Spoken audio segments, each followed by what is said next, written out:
Muli po sa ating pong mga kasamahan, manatili lamang po tayo nakaupo sa ating pong mga upuan at gagawin po natin ang isang maayos na pagbibigay ng tulong handog po sa atin ang pamahalaang lungsod ng Maynila. Maraming salamat din po. Palakpakan din po natin Vice Mayor G. Atienza. Ngayon din po ng ating pong mga konsehal sa pangunguna po ni Konsehal Jesus Tagapahardo, Councilor Dr. Irma Alfonso, Councilor Colonel June Ibay, Councilor Ian Bansanyema, and of course, Councilor Joaquin Domagoso. At ngayon din po ng ating pong Bibing Congressman Ernest Junicio.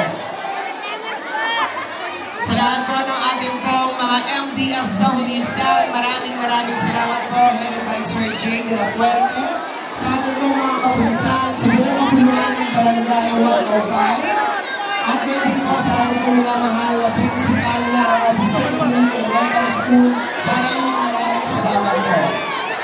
Muli po ang paalala sa lahat po ng ating pong mga kasamahan, manatili lamang po nakaupo sa inyong pong mga upuan at hayaan po natin ang ating pong mga konsehan.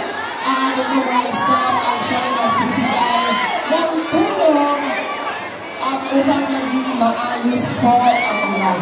Manatili lamang po tayo nakaupo at pag-ready na po ang inyong pong mga staff na meron pong lungsod ng Maynila at ano po yung nag-ulat at na meron po yung mga paalam pang-ihapdaman po.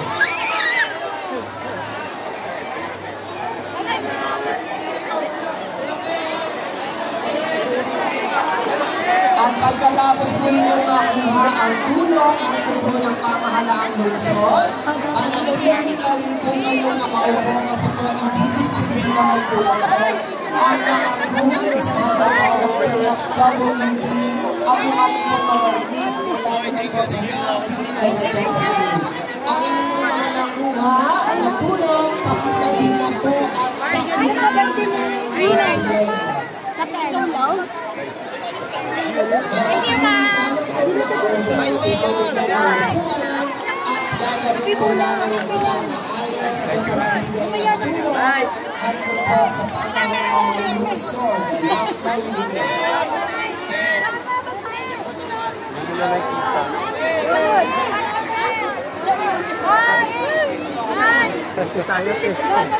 Kita tayo.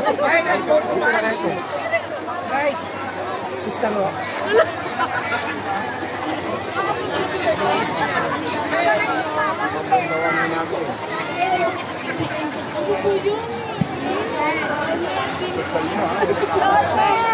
Hindi po, sa lahat po ng ating po mga kasamahan, alaw sa pagkakita sa